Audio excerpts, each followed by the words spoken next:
Hello everybody, Patrick Sebile. Today we are at the iCast 2021, last day of the show, and that was fantastic to be back.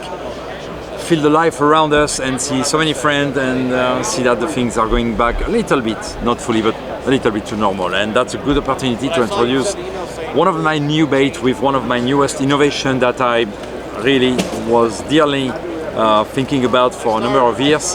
And those are the loader cranks. So crankbait, well, you know about crankbaiting. What I'm going to tell you about specifically is about the bill.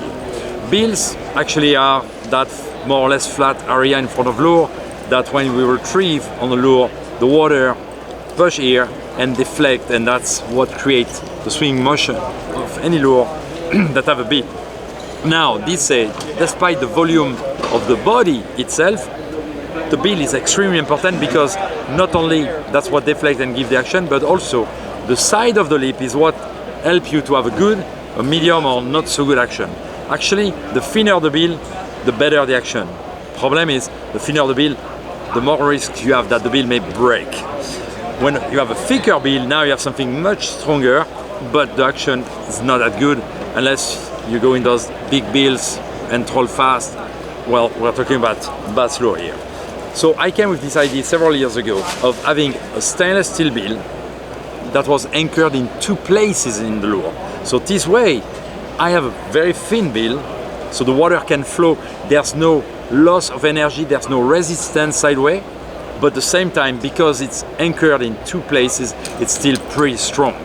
And thanks to that, we truly have the best of both worlds, a great swim action, but also a lure that you can rely that when you're going to be eating the rocks or branches, roots, that will not likely break. I mean, everything can be destroyed. It's not indestructible, but it's much stronger than typical bills, and that's one matter. On top of that, it adds two things. One thing is the flash, and we know bass love flash. But the other thing, and that's a very interesting one, and that's why I'm dropping the medium runner to show you the deep diver. That's a jumping one, by the way, because the deep diver are type of bait that pull hard on your rod. So when you do power fishing and cast all day and retrieve, cast and retrieve all day long, well, you constantly have a certain amount of pressure on your rod because that's the bill who resists the retrieve. So actually, thanks to the benefit of that double anchored bill, I was able to drop down roughly 30% of the resistance of this crankbait compared to a similar size crankbait that dive at the same depth and have the same type of action. That means what? That means a much more comfortable bait to use, but more importantly, a bait that you can read better. When the deep diving crankbait pulls a lot on your rod, actually you lose the finesse reading. You feel the strong bite, but it's more difficult to feel if your bait, for example, hit a small bump on the bottom. So the less the deep diver crankbait resists the rod, the better you can read every teeny thing. It can be hitting a rock or a bump or something. It can be also a short bite that don't translate into a fish hook. But thanks to that, it happened, you felt that because not too much pressure there, and then you can focus on the spot and maybe cast again until you catch that fish. So that's why that patent is really important. Now let's talk once again about the body itself. The body itself, when you look at a profile, well, that's a crankbait profile, right? Now, if you look a bit more closely, you can notice that the body have a section that's more squared than typical crankbaits. Most crankbaits, if you were to cut them by the middle like this, they will be round or oval. Here, actually, it's a bit more angulous.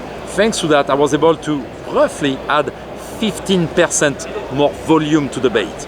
What does it mean? Well, it means 15% more volumes equals to more air inside of the bait, more buoyancy. And if I have more buoyancy, I can do two things. Just keep a bait that floats faster or add more weight into the bait. And that's what I did. So by adding more weight, especially in the tail, it helps me to make a bait that makes a longer cast. As an average for this crankbait, give or take 6 or 7 foot longer cast compared to a similar bait that don't have that kind of shape. As a result, when you, as a power angler, fish for 6, 7, 8, 9 hours a day, casting every time, Your cast is the same, but every cast you add 6 or 7 foot to your coverage of the water.